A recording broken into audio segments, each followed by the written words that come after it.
صلى الله على طه خير الخلق وأحلاها۔ بسم اللہ الرحمن الرحیم۔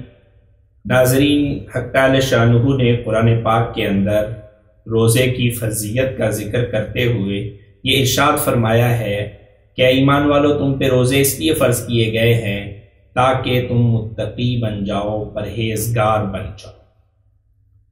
تقوی اور پرہیزگاری کس چیز کا نام ہے، یہ سمجھ لینا بہت ضروری ہے۔ چنانچہ عموماً جو مزاج اور رویہ ہے وہ یہ سمجھا جاتا ہے کہ شاید متقی وہ ہوتا ہے جو بہت زیادہ عبادات کرنے والا ہو، بہت زیادہ نوافل ادا کرنے والا ہو، بہت زیادہ خیر خواہی کرنے والا ہو، بہت زیادہ صدقات ادا کرنے والا ہو۔ ایسا شخص متقی سمجھا جاتا ہے ہمارے عرف میں۔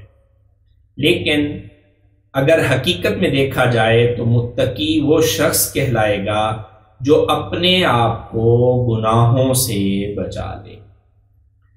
فرائض کی ادائیگی یہ ہر حال میں ضروری ہی ضروری ہے، لیکن اس کے ساتھ ساتھ اپنے آپ کو گناہوں سے بچا لینا اور اپنی کی ہوئی نیکیاں ان کو بچا کے آخرت تک لے جانا، یہ دراصل تقوی ہے۔ چنانچہ سیدنا عمر رضی اللہ تعالیٰ عنہ نے ایک مرتبہ سیدنا ابی بن کعب رضی اللہ تعالیٰ عنہ سے یہ سوال کیا کہ تقوی کیا ہے؟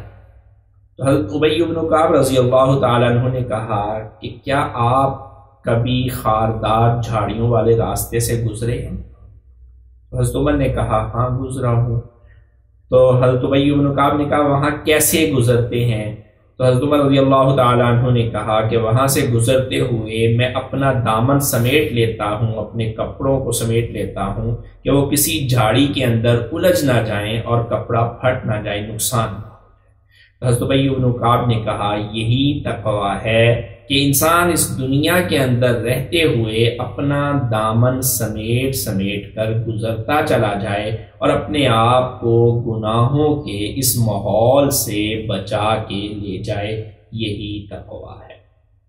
اور روزہ بھی ہمیں یہی سکھلاتا ہے کہ ہم ان ایام کے اندر وہ چیزیں جو اللہ تعالیٰ نے عام ایام میں ہمارے لیے حلال کر رکھی تھی، ہماری حلال کی کمائی، اس کے بھی کھانے پینے سے ہمیں منع کر دیا جاتا ہے، یہ پریکٹس کروانے کے لیے کہ تم نے باقی سارے ایام کے اندر اللہ کی حرام کردہ چیزوں سے اپنے آپ کو بچانا ہے۔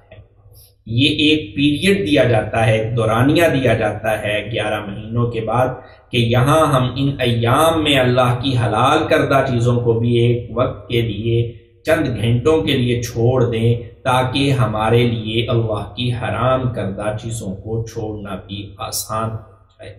حق تعالی شانہ ہمیں تقوی اختیار کرنے کی توفیق عطا فرمائے۔